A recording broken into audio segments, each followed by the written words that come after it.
So as I say, मेरो giveaway ko winner आउँदै हुनुहुन्छ घरमा, and we're gonna sit together and see what we're gonna refashion for her. So she's downstairs and I'm waiting for her, and she's gonna come soon here and knock. So yeah.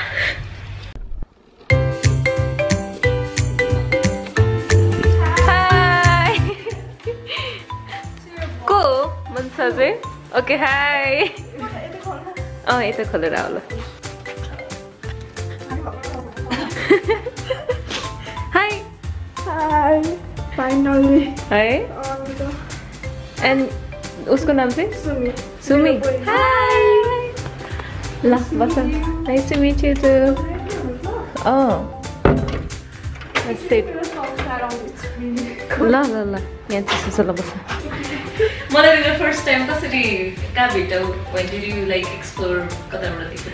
त्यो TikTok Nepal पेजमा चाहिँ तपाईको त्यो भिडियोहरु हालेको थियो के त्यो हालेको TikTok नेपालले? हालेको थियो तपाईको सी रिफेस अन द ड्रेस भनेर हालेको थियो नि मैले तपाईको त्यो हेरे के Instagram थियो अनि Instagram अकाउन्ट हेरे अनि त्यसमा फेरि तपाईको YouTube पेज पनि रहेछ के अनि त्यसपछि YouTube हेरे अनि त्यतिकै हेरे सब्स्क्राइब गरेको थिए त्यतिखेर अनि तपाईको त्यो रामेन च्यालेन्ज तपाईलाई याद छ अब त्यो Instagram हाल्दा यस्तो फनी लागेको थियो कि म अब हेर्नै पर्छ यो चाहिँ हेरेको थिएँ अनि त्यसपछि तपाईको सबै भिडियोहरु हुन्छ नि भिडियो त मैले एक दिन रातभरि बसेर हेरेको के तपाईको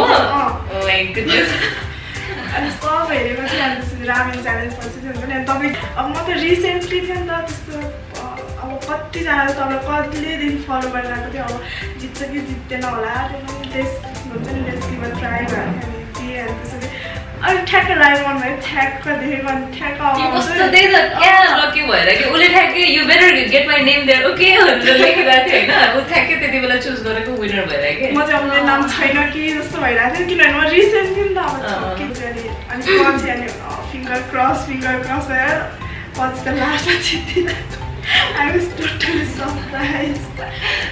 ब्ल्याङ्केटवाला हेरेको थिएँ अनि सर्टवाला अनि सुजवाला येलो सुजवाला ए ओके जस प्राइमरी सबै भ्याइसक्यो हेर्नलाई अनि तिमीले no idea so you are seeing me for like पहिला मेरो म के गर्छु भन्न थाहा छैन हैन फर्स्ट टाइम है so okay what do you guys do We studied vlog. Okay, यहाँ तिमीहरुको भ्लग पनि छ मैले हेरेको थिएँ एकचोटि त्यो कहाँ गएको स्कुटरबाट खिचिरहेको हेरेको थिएँ ल अब लुगा निकाल्नु निकाल्नु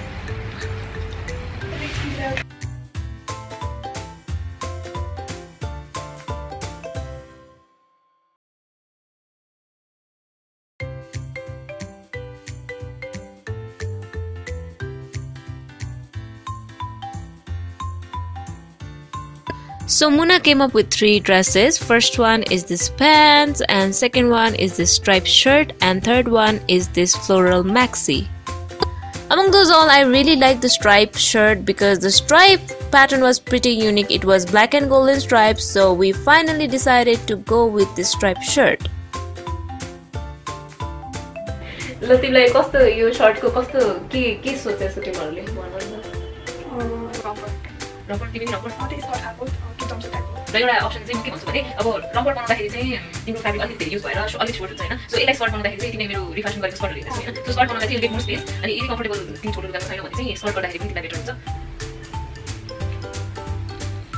रबर हैन यो रबर भएर चाहिँ तिम्रो यो माथिपट्टि राख्दा छ हैन अनि यसको फ्याब्रिक नपुग्न सक्छ अनि अलिक छोटो भने चाहिँ कम्फर्टेबल छैन भने चाहिँ एउटा अप्सन अब यो अफ सोल्डर टप बनाउन सकिन्छ तर यो यस्तो माथि माथि धेरै छ हैन सो हामी चाहिँ यो वाला डिजाइनमा जाम हैन अनि समरमा अब यो चाहिँ अलिकति ओपन छ तर हामी चाहिँ यसको नेक लाइन चाहिँ अलि यस्तो खालको बनाऊँ सो यस्तो टाइपको डिजाइन चाहिँ गर्न सकिन्छ हैन किन भन्दा अर्को डिजाइनमा चाहिँ नेकमा अलिकति ओपन छ त्यो मैले स्क्रिनमा देखाउँछु सिम्पल की फर माइ डिफरेन्स हैन सो अलिकति प्रिन्सेसी लुक लाइक हुन्छ नि यो चाहिँ स्वीट हार्ट नेक दिमा हेरौ अनि यो एउटा रिबन चाहिँ बेसमा बान्ने अनि यो चाहिँ हामी ब्ल्याक कलरको प्लेन गरौँ हैन सो फाइनली अब we are going to do यो डिजाइन यो चाहिँ रफ स्केच गरेछु मैले हैन so we are going something like this out of this stripe shirt so we quite excited हामीले चाहिँ 2-3 वटा डिजाइन पनि बनाइसकेका थियौँ यहाँ अनि चाहिँ मेरो वान अफ माइ डिफेसन्स अनि वान अफ हाम्रो रिसर्च गरेर अनि त्यो फाइनलाइज यो डिजाइन भयो हैन so we are going to go with that so 3टा ड्रेसमा चाहिँ लास्टमा स्ट्राइप चाहिँ चुज भयो है त ओके देन अब के भन्नु